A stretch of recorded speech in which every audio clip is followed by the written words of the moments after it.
Hello, hello, hello, hello, hello.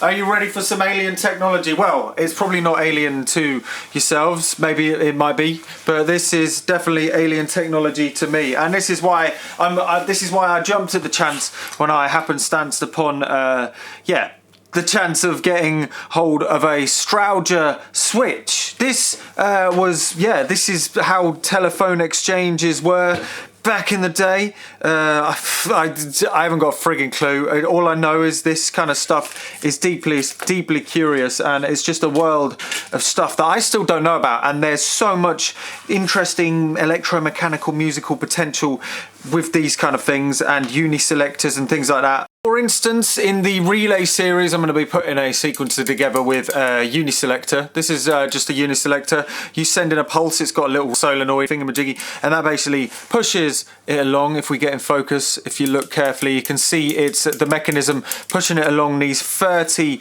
contacts, and 30, it's going to be an odd length of a step sequencer.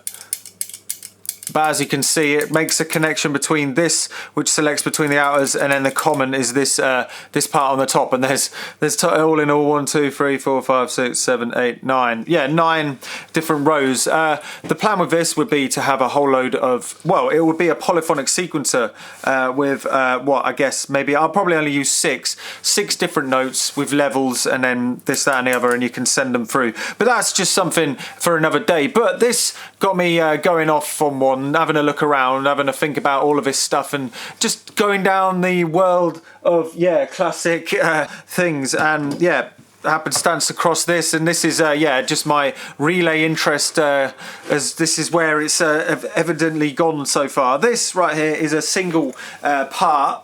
Please, this video mainly sort of to fish for information, potentially, if anybody's had experience with this kind of stuff, just so like I'm gonna know what to do, because I know of its functioning, but it'll be, there's always things that you miss out if, because this isn't from my time. Like, this is like I grew up, I had dial-up when I was a kid, but that's the internet. Like, this is a world that is so alien to me. So this isn't the whole part of the machine. No, there's actually a part at the bottom which actually looks a little bit like this. It's got a load of switch contacts, and down here, this is what would actually be making the switches. This whole part here is actually the selection part, and hopefully it makes sense in a little bit if you haven't seen these things. There's a link below to a really good video that looks up these. I think it was AT&T, I think, and really good link, a really good video, and it really outlines the whole functioning of this whole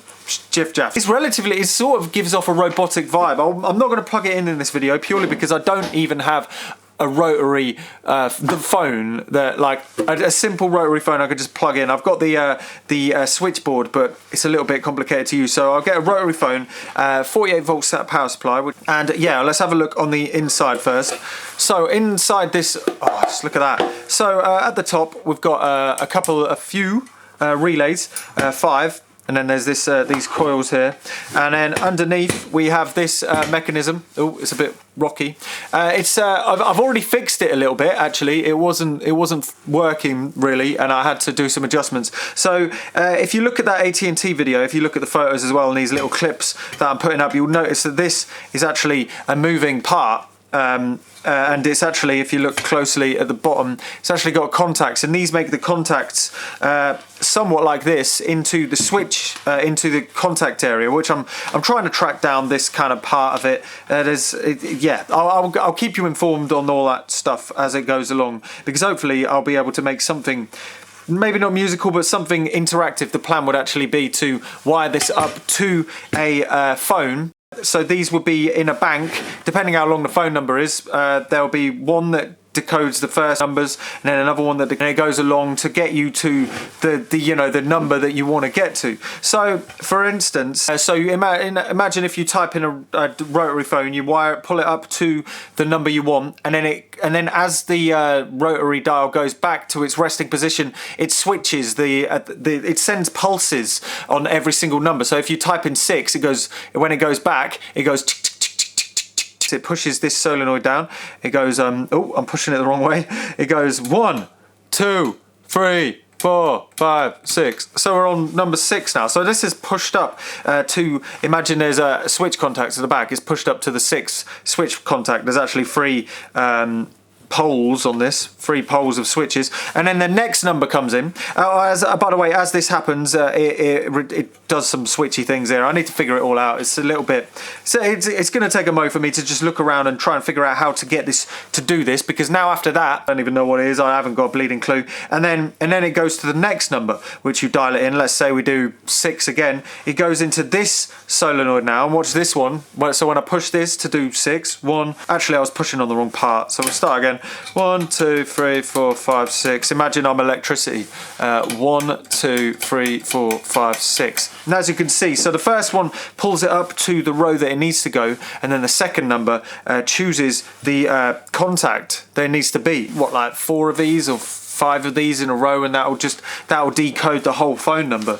But it's pretty cool, and yeah, the plan would be, hopefully, unless I can find some more of these or maybe more complete things, they're just fascinating things, is have a rotary phone, figure out how to, the wiring to get it to literally type in the first number, type in the second number, and then as you put the phone down, there's a reset anyway, so it goes 1, 2, 3, 4, 1, 2, 3, 4, goes over to the next one, and then there's a, I think this is actually, yep, it's wired up to another mechanism, and I guess this is when the phone goes down, it just resets it. And as it resets it, there's another thing that's quite cool. I can't really show it, actually, because it's too quick for even the slow-mo on this computer, but as it resets, first the actual mechanism needs to move inwards. If it needs to first move this way, or it would tear off all of the poles, so it needs to really quickly spring back to that place and then get pulled back down. So if we do that in a really quick manner, I'll just do that really quick.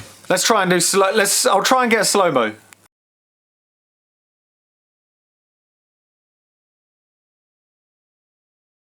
So yeah, not the slowest camera settings in the world on this, but it showed you what it did. So it means that it's able to clear all the switch contacts and then move down instead of tear all of them to pieces. It's cool though. I think this is awesome. So yeah, just a little thing that I've happenstance upon, and hopefully I'll be able to make it, well, figure out a way of mounting it on the back. You've got this bit that opens up, and this is the wiring that chooses how to connect the switches down into this, which seems to be the only outputs. So yeah, I haven't figured anything out yet. I'll let you know. You'll see this in a video on the Look Mum No Computer channel at some point, as well as the uni selectors and a synthesizer made from those potentially. So how cool is that? There's the reset one, I think. Yeah, reset. That's the reset solenoid there. Very nice indeed. Oh, now I've got. Oh yeah. Oh, I managed to get it done in 2 halves then. Oh, it's just so beautiful. It's just really, you just can't get better than these kind of things. They're just like so cool. They're so cool. I'm really looking forward to having it as a functioning piece. Oh, there's even a date on this, 3rd of January 1962. Fantastic, absolutely fantastic. It's just a big elaborate tattoo gun in the end of the day. Anyway, that's just another quick video. Enjoy yourselves.